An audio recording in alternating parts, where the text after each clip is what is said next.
say, championship leader, I mean, that's got to be something that you've dreamt of, obviously, since you were a kid.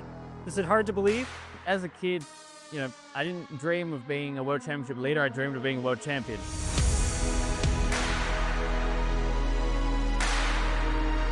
It's a cool place to be. I think 3 years into my F1 career, or in my third year of F1, in a championship leading position right now is beyond what I ever would have expected. So I think it's come earlier than I thought, but it's a really cool place to be, and I'm enjoying it a lot. I was speaking with Andrea. We're talking about how cool and calm and collected you are in the race car, but also outside of the race car. I would say is almost unique, even when we consider the other drivers that I work with.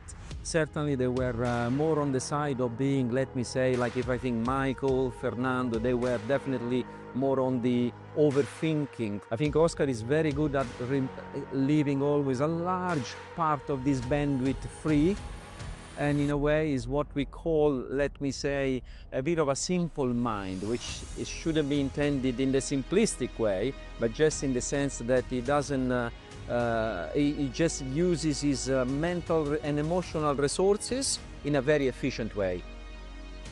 Doesn't overcomplicate what should not be overcomplicated.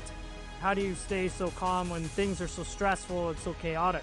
I think a large portion of it comes naturally. I think it's partly my personality, but there's also been, I guess, life experiences along the way. I feel like that's how I perform at my best, trying to be calm, trying to not get too emotional. And again, that looks different for everybody, but I think knowing what you need as a person is important. Norris to the outside, teammates into turn one. They manage it neat and tidy. Lovely move from Lando Norris. Piastri gave him the run. Piastri though with a good exit, but Lando Norris holding firm. I want to talk to you about Lando a little bit.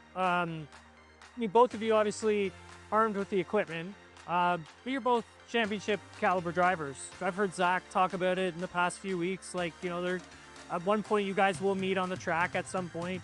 We've already discussed it. We're prepared for it. I don't think it'll be as exciting as everybody maybe hopes it will be. I think that when you have two drivers that are as fast as and aggressive as they are right next to each other for 24 races, it's inevitable until someone locks the brake or gets a little bit wrong. I think what we won't see is two drivers driving each other off the track. What we'll see is a racing incident. How do you guys balance your relationship in this period of time?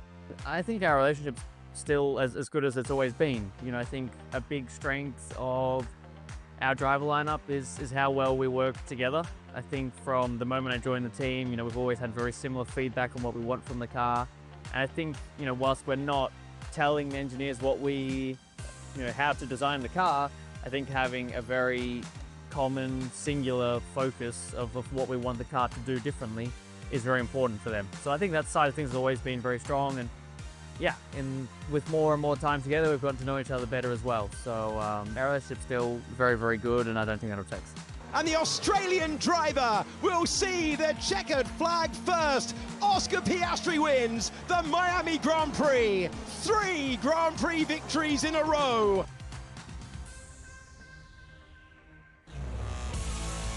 Driven to Succeed is sponsored by Fidelity Investments. Accelerate your dreams.